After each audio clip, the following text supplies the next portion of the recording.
Hey guys, what's up and welcome. In today's video, we're going to be taking a look at a couple CNBC videos. One of them is veteran tech investor Paul Meeks. He says Alphabet is a pretty compelling buy right now. Then we also have Johanna. She says the path of least resistance is still for the S&P 500 to climb higher, guys. So you put both of those together, I think it's time to do some buying in Alphabet. I actually did this morning when it was down 9%. After the second 5-minute bar, it was already down almost 10%, guys. So we did some buying, and we're going to keep it for the long term. As always, I hope you guys enjoy these videos. If you do, hit that like button for me, and let's jump into it. Alphabet and Microsoft reported earnings after the bell yesterday. Both companies reported better than expected earnings and revenue. But Google's cloud revenue missed expectations, and as a result, that stock is down by about 6.8%.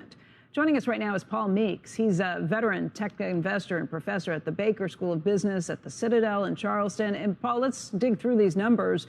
If you were just looking at the quick read on the earnings report on this, you would have said, okay, great news. They came in with earnings and revenue above expectations. What happened with Alphabet? What's the big disappointment?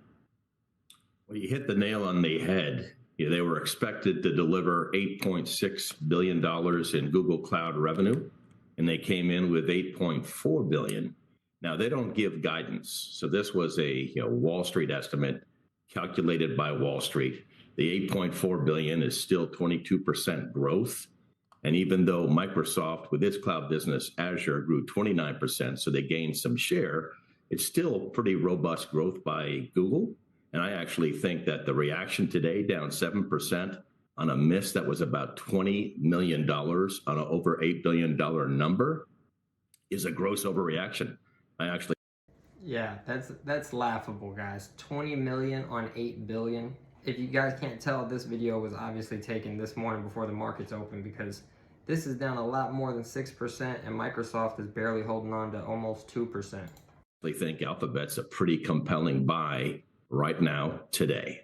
Okay, that's a strong move on this. If you want to dig through the rest of what was happening there, you probably... And he's saying that at 129, guys, when the price was 129.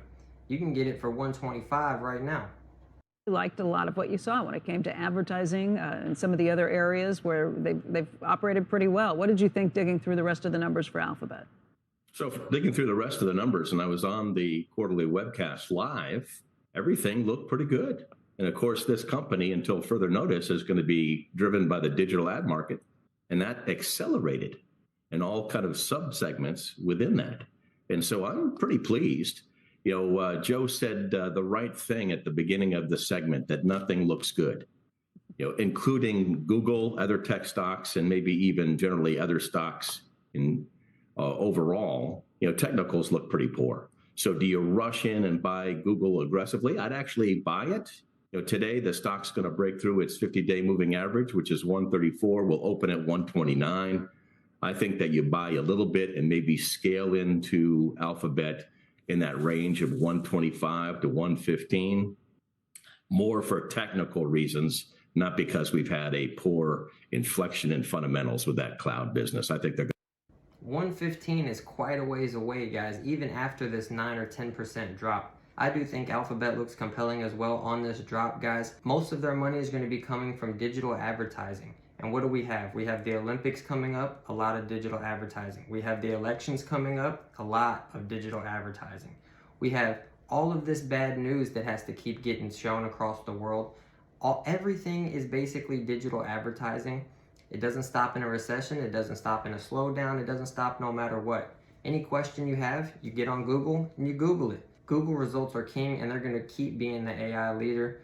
Once they figure out how to get this AI working for them the best, they've got the most software that's fine-tuned for AI. They're going to be able to change their businesses overnight as new AI comes out, because there's not a lot of hardware that has to change. So I'm buying it for the long term, guys. I think we already got a 10% dip from yesterday, so we can't be doing too bad. Google normally does not fall like this. Going to be just fine over time.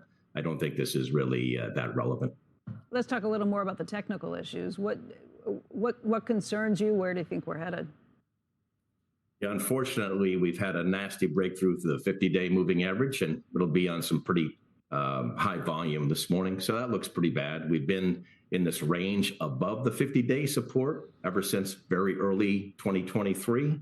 And so, yes, that's why I suggest maybe you buy a tidbit based on what I think is an overreaction to the Google Cloud revenue miss, but scale in over time, because we could go lower. We could go down to 125, maybe even 115 on the downside. But yeah, the technicals or the price chart looks, unfortunately, pretty nasty for this company, despite its long-term fundamentals are solid. And so I would go in, as I said, kind of slowly and deliberately. More. Guys, this PE ratio is already one of the lowest of the mega cap sevens. If he's talking about dropping another $20 a share, holy cow, man, is it going to get cheap? I'm not sure where he's getting 115 from, but if it does, I will be backing up the truck. For a market technical reason than a fundamental reason. So if it's not fundamentals and it's the technicals you're watching, what do you think is driving the technicals? Is it the broader issues facing the uncertainty, facing the markets, facing the economies, facing global peace at this point? You're absolutely right. And I like the discussion that you had at the beginning of the show. Yeah, we have a lot of issues, the geopolitical concerns, the lack of a speaker in the House of Representatives. And of course, with tech stocks, they are uber sensitive to the movement in rates. And the big jump that you had in Alphabet and other tech stocks earlier in the year was based on the premise that before we got to the end of 23, we would start to lower rates. And now we have maybe one ratchet up, and that's really not much of a big deal. We're very close to the end of the rate hikes, but higher for longer. If we don't start to lower rates, maybe until even this time next year, that's the biggest problem of all with any of these aggressive growth stocks, Alphabet and others included. Well, Microsoft shares are up by better than 3% this morning. Do you like those shares too? Because it looks like they beat on every metric, and their cloud spending cloud revenue looked really good too. Yeah, their cloud revenues accelerated, which I thought was very impressive. They also talked that they now have 1 million subscribers, paid subscribers for Copilot. So you get a little bit of that AI push finally. But I would own Microsoft. I do own Microsoft. I would own Alphabet. I do own Alphabet. But I would buy Alphabet today in this weakness. I think Microsoft is fully priced. Wouldn't buy it, wouldn't sell it, would just hold it. But I do see an opportunity in Alphabet shares. Wow. Enough said, guys. He said it perfectly. This guy is very intelligent, made a lot of great points. Now we're going to look over at Johanna. She makes a lot of great points on why the S&P's 500 least resistance path is upwards instead of downwards. Johanna Kyrklund, co-head of investment and group chief investment officer of Schroders. Today is your 100th year anniversary in New York. And I'll tell you why I'm excited. I'm excited because you're not going to talk individual stocks or even sectors, because you have so much money under management. We're just going to talk global equities, global fixed income, global commodities. Yeah, big picture. I'm excited about that. And you don't have 881 billion under management. You have 881.5 billion. This lady has $885 billion under management, guys. That's almost $1 trillion. So we definitely need to listen into what she's going to have to say. She's making a lot of big decisions with a lot of money, guys. I'd like to be accurate. Have you checked in the last, I mean, things are moving right now. Anyway, I was fascinated by a lot of your comments. So global equities or economies used to be kind of in sync. You point out, one of the first things you point out, there are big regional differences now. Yes, I think it's basically because we've had the revenge of the rate cycle. It's come back. In the years where everyone was pinned at zero, you saw very little divergence in rate cycles. And this year, we've got very different conditions around the world. The US is still a little bit too hot for comfort from a market perspective. China clearly very sluggish. Europe slowing very markedly. Japan on fire. We haven't seen this kind of regional divergence, I think, since probably the early 2000s. That's the last time I saw that kind of divergence. As a result, and with bond yields stabilizing, you're going to overweight U.S. equities because of this backdrop. Generally, yes. I mean, I think we don't expect a recession anytime soon here in the States, and we think the path of least resistance is still for the S&P 500 to continue to climb. So, yeah, we're still risk on, but it is very much a U.S. story. I mean, we know obviously about the dominance of the Magnificent Seven here in the States, but also if you look more broadly around the world, equity markets have been struggling a little bit more elsewhere because economic conditions aren't as conducive. Yeah. But you're out of U.S. Treasuries in terms of the 5-year yield. Well, we see, I mean, I probably wrote that a few days ago. Things move very quickly. You're back in? Well, we haven't gone back in, but I think that the front end is quite well priced now. We've been avoiding the 10-year because of uncertainty around the term premium and, still not quite ready yet to buy that. But European investment grade. Yeah, we've owned that all summer. Because again, in Europe, things are slowing.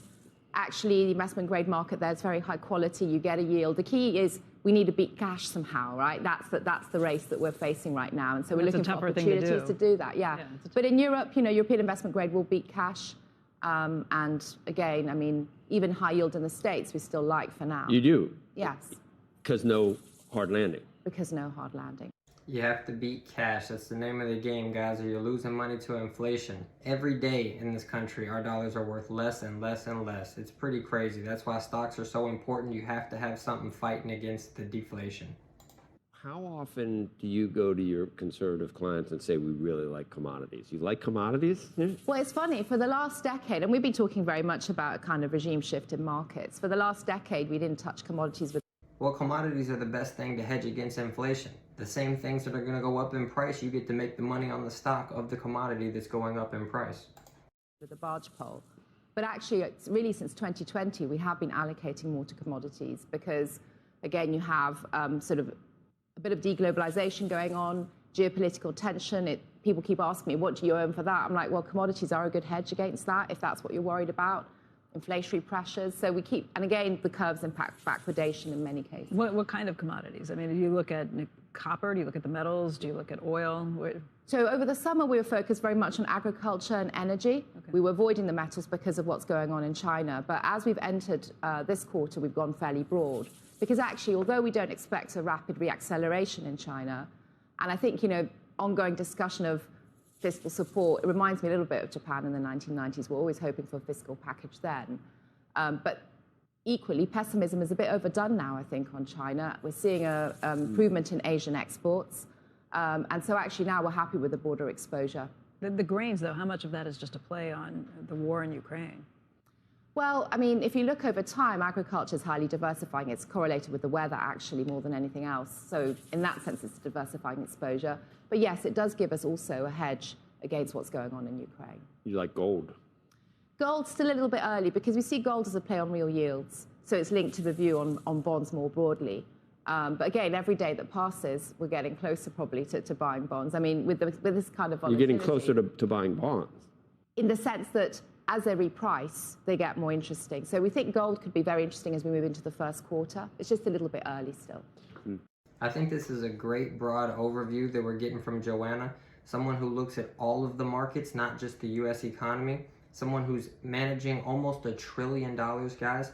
This is somebody that you want to listen to. Somebody that knows what they're talking about and has a lot of money riding on the research that they're doing.